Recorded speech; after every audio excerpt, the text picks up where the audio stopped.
আল্লাহ রাসূল সাল্লাল্লাহু আলাইহি ওয়াসাল্লামের সাহাবী আবু তালহা রাদিয়াল্লাহু তাআলা আনহু হায়াতের জিন্দেগি কত দাম, এই ঘটনা শুনলেই বুঝতে পারবেন হায়াতের জিন্দেগিতে কত দাম। আল্লাহ রাসূলের সাহাবী আবু তালহা রাদিয়াল্লাহু তাআলা আনহু মাঠে চলে গেছেন, ক্ষেত খামারে কাজ করেন, মাঠে চলে গেছেন, মরুভূমির দেশ। তখনকার যুগে আমাদের মতন টেলিফোন ছিল না, মোবাইল ছিল না। আবু তালহা রাদিয়াল্লাহু তাআলা যখন ঘর থেকে বের হয়ে গেলেন, বের হওয়া মাত্রই তার একজন পুত্র সন্তান ছিল, সন্তানটার সাথে সাথে ইন্তেকাল করলো।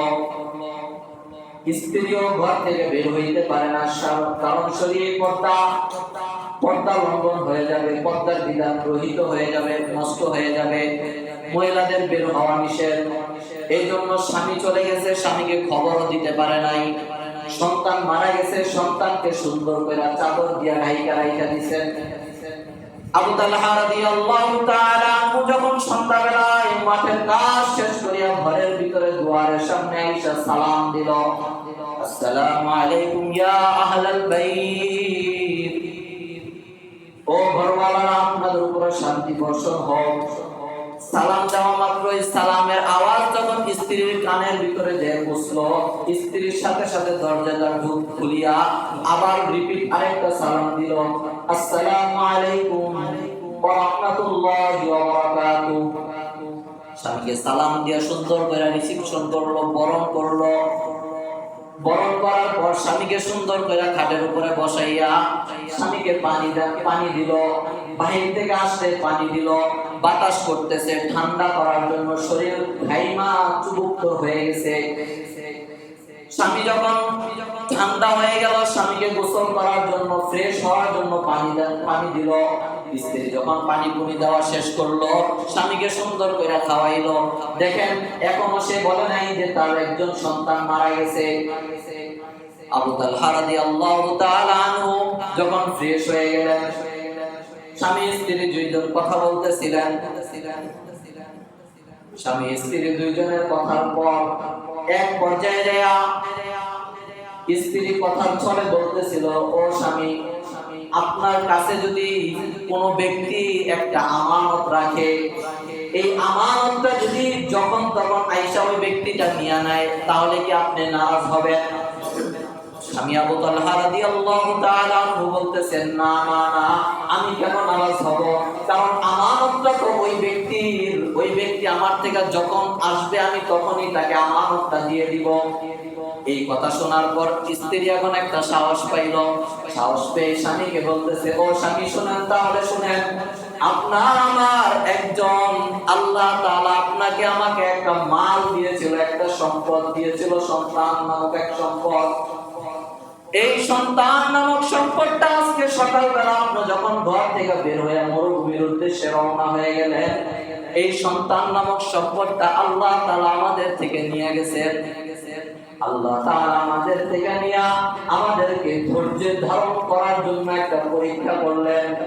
এই কথা যখন স্বামী আবু তালহা রাদিয়াল্লাহু তাআলা স্ত্রীর মুখ থেকে শুনলো, শোনার সাথে সাথে আবু তালহা রাদিয়াল্লাহু তাআলা ভিতরটা কান্নায় ভেঙে পড়তেছে।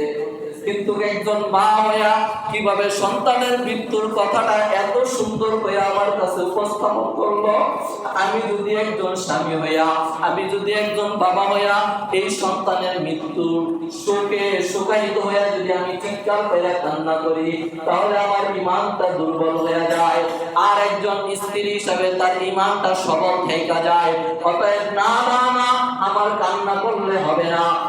এই কথা যখন আবু তালহা রাদিয়াল্লাহু তাআলা আনহু নিজের মনে মনে স্থির করিয়া নিল, আর সাথে সাথে আল্লাহর রাসূলের দরবারে পৌঁছে গেল। যাইয়া বলতেছে, ইয়া রাসূলুল্লাহ, ইয়া হাবিবাল্লাহ, আজকে তো একটা আশ্চর্যজনক ঘটনা ঘটে গেছে। আল্লাহর রাসূল বলে, কি করতে বলো? ভাই, আমি যখন ঘর থেকে বের হয়ে গেলাম, আমার সন্তান মারা গেল, ঘরে আসলাম, আমার বিবি আমাকে সুন্দর করে বুঝাইলো, একজন মা কিভাবে এই কাহিনী করতে পারে, আমার মাথায় ধরে না। আল্লাহর রাসূল সাল্লাল্লাহু আলাইহি ওয়াসাল্লাম বলেন, ও আবু তালহা, শুনো শুনো, তুমি যে আমাকে এই ঘটনা বলবা, এই ঘটনা তুমি বলার আগে আল্লাহ তাআলা হযরতে জিবরাইল আলাইহিস সালাতু ওয়াস সালামের মাধ্যমে আমার কাছে পৌঁছায়া দিয়েছে। সুবহানাল্লাহ। চার ইমামের এক ইমাম বলেন, যদি এই সূরাটা মুসলমান যারা ছিল, যারা আছে, যারা আসবে, তারা যদি এই সূরাটা নিয়ে একটু চিন্তা ভাবনা করে, তাহলে আমি মনে করি আল্লাহ তাআলার বাকি কোরআনুল কারীমের 113টি সূরার কোনো প্রয়োজন নাই, শুধু এই একটা সূরা ছাড়া। অতএব এই কথা দ্বারা এটা বুঝে আসে যে এই সূরাটা অত্যন্ত দামি এক সূরা। আর এই সূরার ভিতরেই আল্লাহ তাআলা পুরো কোরআনের যে সার নির্যাস আছেন, সেই সার নির্যাস, সেই সারাংশটা এই সূরাতুল আসরের ভিতরে আল্লাহ তাআলা ঢুকিয়ে দিয়েছেন। বলেন না সুবহানাল্লাহ। মেরে মুহতারাম হাজির, আল্লাহ তাআলা সূরাতুল আসরের ভিতরে ওয়াল আসর দ্বারা মানুষের হায়াতের, মানুষের জিন্দেগির কসম খেয়েছেন। ইতিপূর্বে বলেছিলাম সূরাতুল আসর এটা শুধু সময়ের কসম নয়, এই কসম দ্বারা আল্লাহ তাআলা প্রত্যেকটা অঙ্গ প্রত্যঙ্গ, প্রত্যেকটা জীব জন্তুর কসম খেয়েছেন। আর আল্লাহ তাআলা যে জিনিসটার কসম খান, এই জিনিসটা নিঃসন্দেহে দামি হয়ে যায়, কোনো সন্দেহ লাগে না। আর আল্লাহ তাআলা যে সূরাতুল আসরের কসম খেয়ে মানুষদেরকে বলতেছেন তোমরা সকলেই ক্ষতিগ্রস্ত, এর দ্বারা মুফাসসিরিনে কেরাম বলেন যে আল্লাহ তাআলা মানুষকে মহব্বত করে বিদায় সূরাতুল আসরের কসম খেয়েছেন, অর্থাৎ আসরের সময়ের কসম খেয়েছেন, জামানার কসম খেয়েছেন, হায়াতের মৌতের কসম খেয়েছেন। মেরে মুহতারাম হাজিরিন, এখানে লক্ষ্য করার একটা বিষয় হলো যে মানুষের কাছে সবচেয়ে বেশি দামি যে জিনিসটা, সেই জিনিসটার নাম হলো হায়াত। মানুষের কাছে সবচেয়ে দামি যে জিনিস, যে বস্তু, এই বস্তুটার নাম কি? হায়াত। হায়াতের জিন্দেগি মানুষের কাছে সবচেয়ে দামি। যদি একটা মানুষের কাছে হায়াত নামক জিন্দেগি নাই থাকতো, তাহলে এই মানুষটাকে আল্লাহ তাআলা মানুষ বলে পরিচয় দিতেন না। কারণ আপনি আর আমি ছিলাম রূহের জগতে, আপনি আর আমি ছিলাম রূহের জগতে, যেখানে আপনার আমার কোনো অস্তিত্বই ছিল না। অস্তিত্ব ছিল? অস্তিত্বই ছিল না। সেইখান থেকে আল্লাহ তাআলা আপনাকে আমাকে মহব্বত করে, ভালোবেসে, মায়া করে, স্নেহ করে পিতা মাতার মাধ্যমে দুনিয়ার ভিতরে আপনাকে আমাকে ভূমিষ্ঠ করেছে। ইতিহাস অনেক লম্বা, যেটা বোঝানো দরকার সেটাই বোঝাচ্ছি। তো এই হায়াত নামক জিন্দেগি আপনাকে আমাকে আল্লাহ তাআলা দিয়েছেন, দান করেছেন। কেন? আল্লাহ তাআলা সূরাতুজ জারিআর ভিতরে বলেন, ওয়া মা খালাকাতুল জিন্না ওয়াল ইনসা ইল্লা লিয়াবুদুন। তো মানব জাতি শোনো, ও জিন জাতিরা শোনো, আমি আল্লাহ তাআলা তোমাদেরকে বানাই নাই, না বানাইছি, সৃষ্টি করেছি। কেন? আমি আল্লাহ তাআলার ইবাদত করার জন্য। বলেন সুবহানাল্লাহ। আল্লাহ তাআলা আপনাকে আমাকে হায়াতের জিন্দেগি দিয়েছেন আল্লাহ তাআলার ইবাদত করার জন্য। অতএব এই আয়াতের দ্বারা, এই কথা দ্বারা এতটুকু আপনার আমার বুঝে আসে যে হায়াতের জিন্দেগি অনেক দামি এক জিন্দেগি। এই হায়াত নামক পুঁজি যার চলে গেছে, যে মৃত্যুবরণ করেছে, তাকে কবরে যদি আমাদের সাধ্য থাকতো, তাহলে আমরা তাকে জিজ্ঞাসা করতাম যে ভাই, তোমাকে যদি আবার দুনিয়াতে পাঠাই তাহলে তুমি কি করবে? যদি বান্দাটা গুনাহগার হয়ে কবরে যায়, তাহলে ওই বান্দার মুখ থেকে এই জবাব আসবে যে ভাই, আমাকে যদি আল্লাহ তাআলা আবার দুনিয়াতে পাঠায়, তাহলে আমি আল্লাহ তাআলার গোলামি করে নিজের জীবনকে শেষ করে দিই। অতএব বুঝে আসে যে হায়াতের জিন্দেগি কতটা গুরুত্বপূর্ণ। মেরে মুহতারাম হাজিরিন, হায়াতের জিন্দেগির কথা তো তখন বুঝে আসবে যখন নাকি আপনার আমার হায়াতের জিন্দেগি শেষ হয়ে যাবে। এখন তো হায়াত আছে বিদায় বুঝতেছি না। মুরব্বীরা, বড়রা বলে দাঁত থাকতে দাঁতের মর্ম বুঝে না, যখন দাঁতটা নষ্ট হয়ে যায়, দাঁত অচল হয়ে যায়, মুখের ভিতরে দাঁত থাকে না, তখন দাঁতের মর্ম বুঝে আসে। তো মেরে মুহতারাম হাজিরিন, আল্লাহ তাআলা সূরাতুল আসরের ভিতরে ওয়াল আসরি দ্বারা হায়াতের কসম খেয়েছে। আর এই হায়াতটা কত দামি, এই হায়াতটা এত দামি। আল্লাহ তাআলা কোরআনুল কারীমের ভিতরে বলেন, আল্লাহ তাআলা বলেন, হাল আদুল্লুকুম আলা তিজারা হাল আদুল্লুকুম আলা তিজারাতিন তুনজিকুম মিন আযাবিন আলীম। আল্লাহ তাআলা বলেন, ও মানব জাতিরা শোনো, আমি আল্লাহ তাআলা তোমাদেরকে একটি হায়াত নামক একটা পুঁজি দান করেছি। আর মানুষের ভিতরে আমি আল্লাহ তাআলা তোমাদেরকে বানাইয়া ব্যবসার কাজের ভিতরে লাগাইয়া দিলাম। হায়াত হলো মানব জাতির জন্য একটা পুঁজি, আর মানব জাতি তুমি হলো একজন ব্যবসায়ী। অর্থাৎ তোমাকে আমি আল্লাহ তাআলা যে হায়াত দান করলাম, এই হায়াতকে পুঁজি খাটিয়ে, এই পুঁজিকে তোমার ব্যবসার ভিতরে খাটাইয়া আমি আল্লাহ তাআলা যে জান্নাত তোমার জন্য তৈয়ার করে রেখেছিলাম, আমি আল্লাহ তাআলা তোমার আদম আলাইহিস সালাতু ওয়াস সালামকে মা হাওয়া আলাইহিস সালাতু ওয়াস সালাম, অর্থাৎ তোমাদের আদি মাতা আদি পিতা দুইজনকে জান্নাতের ভিতরে রেখেছিলাম। তোমাদের ঠিকানাও জান্নাত। আর হায়াত নামক তোমাদেরকে পুঁজি দেওয়ার মাধ্যম হলো তোমরা দুনিয়ার ভিতরে আমি আল্লাহ তাআলার সাথে ব্যবসা করবা। কিসের ব্যবসা? জান্নাতে যাওয়ার জন্য ব্যবসা। আর এই ব্যবসাটা যদি তুমি লাভবান হইতে পারো, আমি আল্লাহ তাআলা ঘোষণা দিতেছি সূরাতুল কাহফের ভিতরে আল্লাহ তাআলা বলেন, ইন্নাল্লাযীনা আমানু ওয়া আমিলুস সালিহাতি কানাত লাহুম জান্নাতুল ফিরদাউসি নুজুলা। আমি আল্লাহ তাআলা বলতেছি, যদি হায়াত নামক পুঁজি দিয়া ব্যবসা করিয়া আমি আল্লাহ তাআলার সাথে লাভবান হইতে পারো, আমি আল্লাহ তাআলা তোমাদেরকে এমন একটা জান্নাত দিব, এমন একটা জান্নাত দিব, যেই জান্নাতের ভিতরে তোমার কোনো কিছুর কমতি থাকবে না, যেই জান্নাতের ভিতরে তুমি মন যা চায় তাই করতে পারবা, যেই জান্নাতের ভিতরে মনে যা ইচ্ছা তাই করতে পারবা। যে দুনিয়ার ভিতরে আমি আল্লাহ তাআলার মানসা অনুযায়ী চলতে পারো, আমি আল্লাহ তাআলার রব অনুযায়ী চলতে পারো, হায়াত নামক পুঁজি দিয়া যদি আমি আল্লাহর সাথে ব্যবসা করতে পারো, আমি আল্লাহ তাআলা ওয়াদা করতেছি ফি জান্নাতুল ফিরদাউসি নুজুলা। আমি আল্লাহ তাআলা তুমি বান্দাকে আমার সাথে লাভ হইলে, আমার সাথে ব্যবসা নামক পুঁজি দিয়া যদি লাভ করতে পারো, আমি আল্লাহ তাআলা তোমাকে জান্নাতুল ফিরদাউসের মেহমান বানায়া দিব। সুবহানাল্লাহ। আল্লাহ তাআলা হায়াত নামক পুঁজি দিবেন জান্নাতুল ফিরদাউসের মেহমান বানানোর জন্য। ও বৃদ্ধ বাবা, আমরা কিসের মেহমান হইতে চাই? জান্নাতুল ফিরদাউসের মেহমান হইতে চাই তো। কিন্তু আফসোস, এই হায়াতকে আমরা হেলায় খেলায় নষ্ট করে দিচ্ছি। হায়াত আমরা হেলায় খেলায় নষ্ট করে দিচ্ছি। আপনার আমার 60-70 বছর হয়ে গেছে, তারও 80 বছর 90 বছরের জিন্দেগি পেয়েছি, কতটুকু আমল করতে পেরেছি নিজের বিবেককে নিজে একটু জিজ্ঞাসা করি।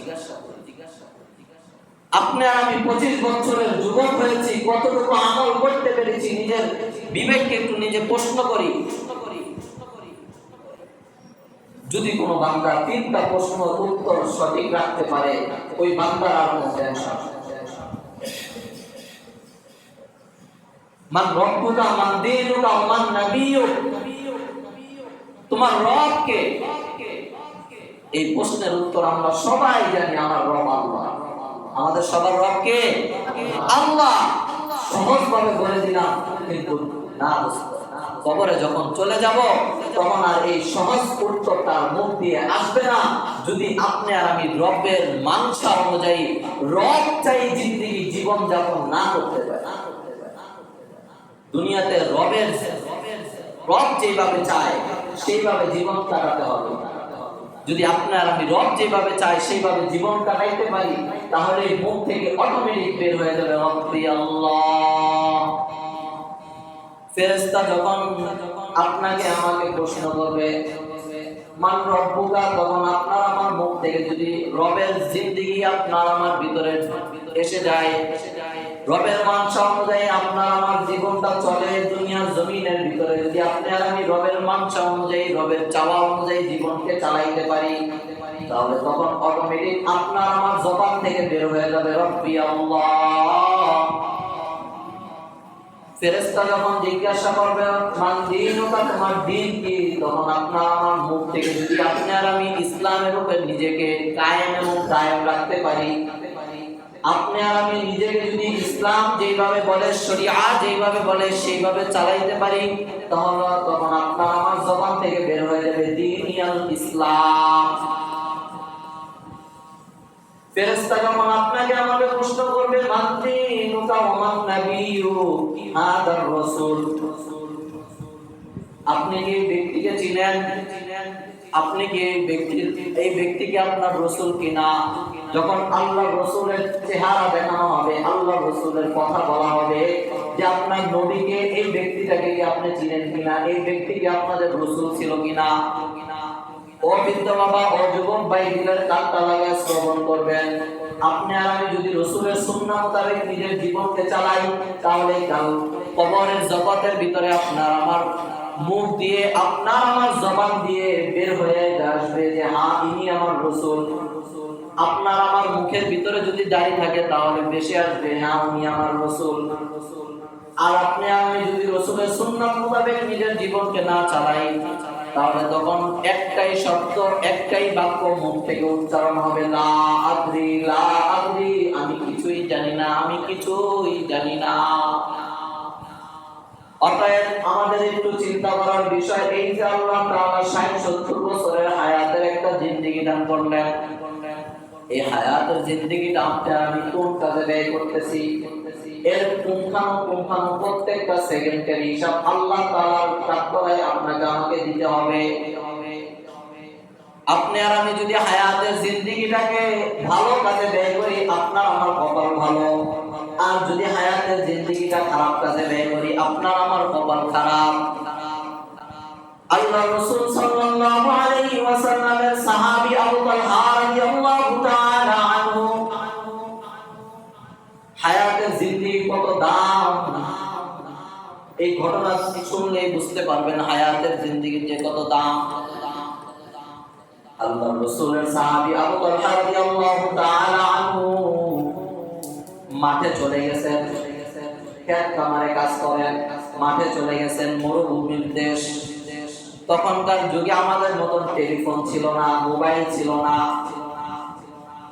আবু তালহা রাদিয়াল্লাহু তাআলা যখন ঘর থেকে বের হয়ে গেলেন, বের হওয়া মাত্রই তার একজন পুত্র সন্তান ছিল, সন্তানটার সাথে সাথে ইন্তেকাল করলো। স্ত্রীও ঘর থেকে বের হইতে পারে না, কারণ শরীরে পর্দা লঙ্ঘন হয়ে যাবে, পর্দার বিধান রহিত হয়ে যাবে, নষ্ট হয়ে যাবে, মহিলাদের বের হওয়া নিষেধ। এই জন্য স্বামী চলে গেছে, স্বামীকে খবরও দিতে পারে নাই। সন্তান মারা গেছে, সন্তানকে সুন্দর করে চাদর দিয়া রাইখা দিয়েছেন। আবু তালহা রাদিয়াল্লাহু তাআলা যখন সন্ধ্যাবেলায় মাঠের কাজ শেষ করিয়া ঘরের ভিতরে দুয়ারের সামনে আইসা সালাম দিল, আসসালামু আলাইকুম ইয়া আহলাল বাইত, ও ঘরওয়ালারা আপনাদের উপরে শান্তি বর্ষণ হোক।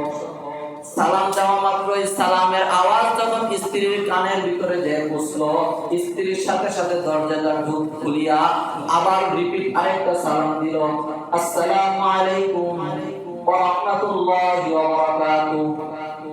স্বামীকে সালাম দিয়া সুন্দর করে রিসিপশন করলো, বরণ করলো।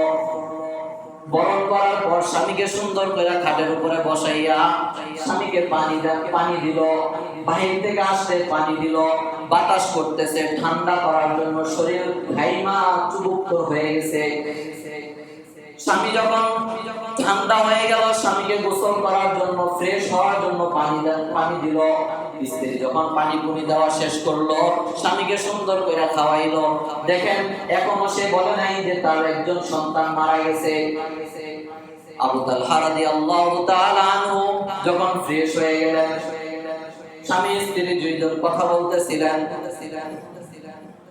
স্বামী স্ত্রী দুইজনের কথার পর এক পর্যায়ে যায় স্ত্রী কথার ছলে বলতেছিল, ও স্বামী, আপনার কাছে যদি কোনো ব্যক্তি একটা আমানত রাখে, এই আমানতটা যদি যখন তখন আইসা ওই ব্যক্তিটা নিয়ে নেয়, তাহলে কি আপনি নারাজ হবেন? স্বামী আবু তালহা রাদিয়াল্লাহু তাআলা আনহু বলতেছেন, না না না, আমি কেন নারাজ হব? কারণ আমানতটা তো ওই ব্যক্তি আমার থেকে যখন আসবে আমি তখনই তাকে আমানতটা দিয়ে দিব। এই কথা শোনার পর স্ত্রী এখন একটা সাহস পাইল।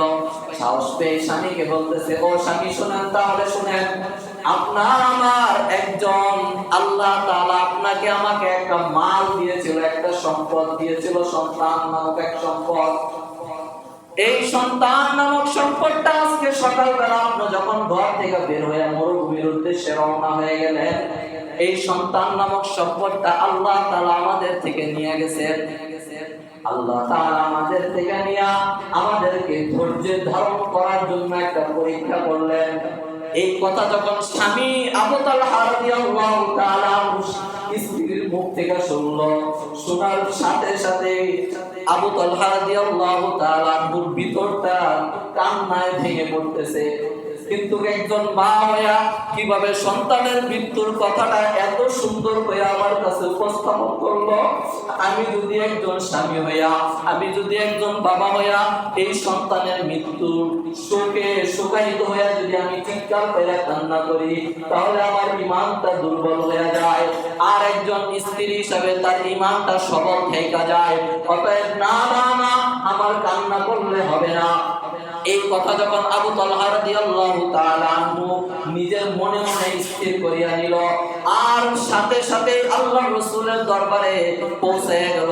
যাইয়া বলতেছে, ইয়া রাসূলুল্লাহ, ইয়া হাবিবাল্লাহ, আজকে তো একটা আশ্চর্যজনিত ঘটনা ঘটে গেছে। আল্লাহর রাসূল বলে, কি করতে বলো? ভাই, আমি যখন ঘর থেকে বের হয়ে গেলাম, আমার সন্তান মারা গেল, ঘরে আসলাম, আমার বিবি আমাকে সুন্দর করে বুঝাইলো, একজন মা কিভাবে এই কাহিনী করতে পারে, আমার মাথায় ধরে না। আল্লাহর রাসূল সাল্লাল্লাহু আলাইহি ওয়াসাল্লাম বলেন, ও আবু তালহা, শুনো শুনো, তুমি যে আমাকে এই ঘটনা বলবা, এই ঘটনা তুমি বলার আগে আল্লাহ তাআলা হযরত জিবরাইল আলাইহিস সালাতু ওয়াস সালামের মাধ্যমে আমার কাছে পৌঁছায়া দিয়েছে।